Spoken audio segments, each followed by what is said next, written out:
When a sitting member of Congress tells the Secretary of Defense he only got his job by sucking up to his boss, that is not politics as usual. That is a direct indictment of credibility, competence, and motive.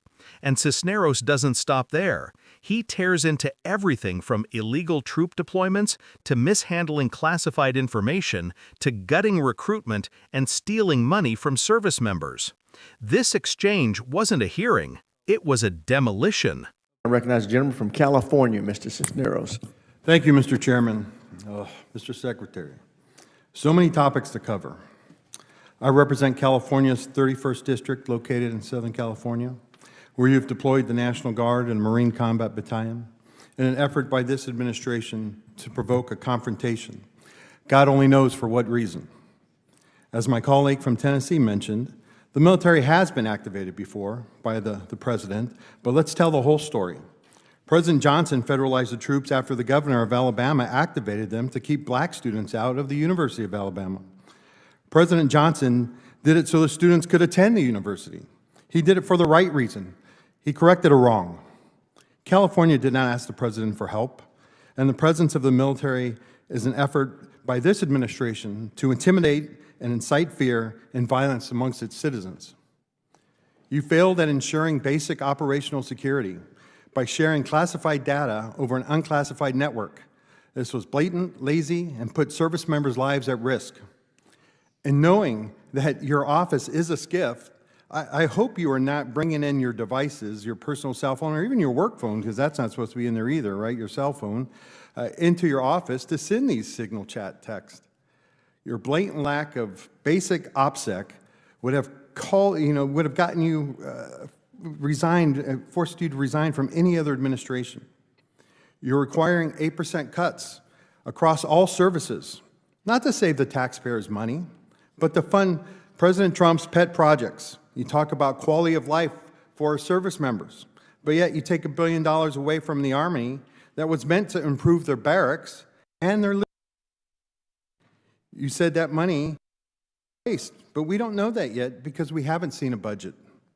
If the president has projects he wants funding for, you need to come before this body and provide reasoning, not just shift money around. Right now, you are stealing from our service members, robbing Peter to pay Paul. Now you have repeatedly said that you will judge every individual on their merit. Is that true? Unlike the previous administration, You will yes, judge we are focusing simple yes on, or no. for our service Judge everybody members, how on their good they merit. are at their job, yes. But yet you are separating thousands of service members who are performing and doing their job at a high level. They are being separated not based on merit. You know, some of them have been recommended for early promotion and have gotten awards and are doing a great job, but you are separating for no other reason, and frankly, I think you just don't like them.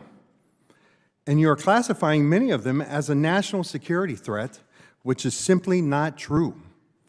You asked the Secretary of the Navy to change the name of the ship, because Harvey Milk didn't meet your definition of warrior ethos.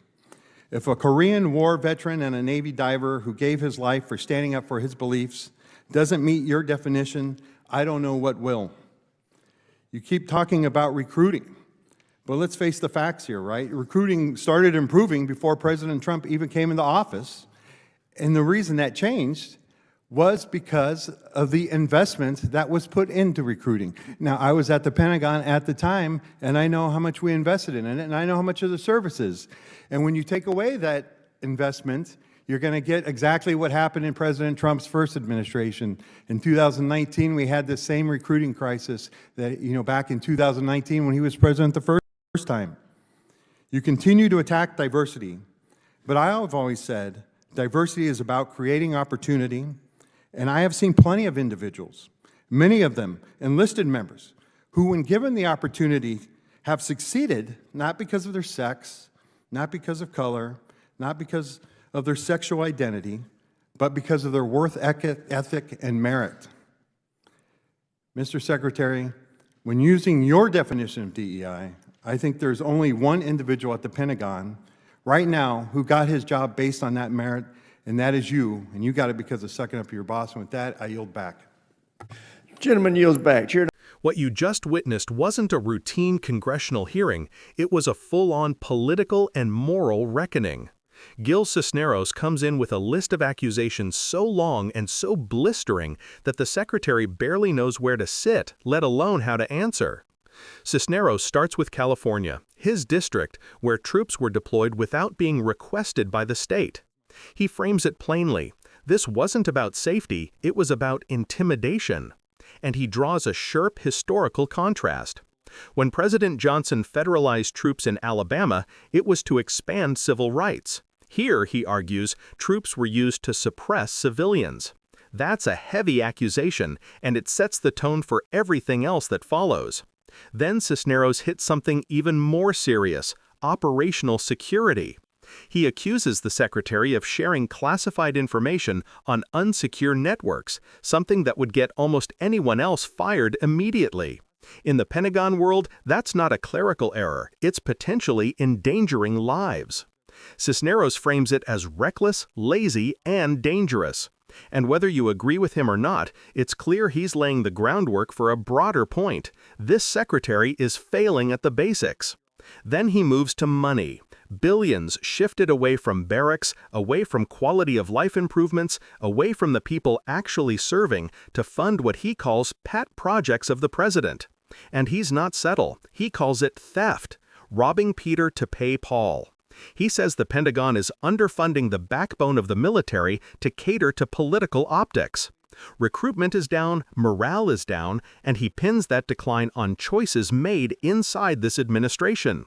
And Cisneros is not done. He flips the secretary's own rhetoric against him. The secretary claims he judges on merit. But Cisneros argues thousands of troops are being separated for reasons that have nothing to do with performance. He says these are good service members, decorated, promoted, respected, who are being labeled as security threats simply because the secretary doesn't like them. Then Cisneros lands the punch that has already gone viral.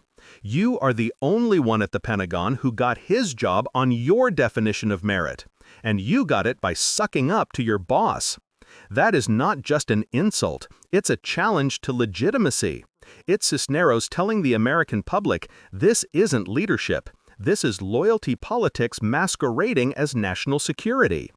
Whether you agree with Cisneros or not, one thing's clear. This hearing ripped open deep tensions in how the Pentagon makes decisions, from troop deployment to funding priorities to personnel actions.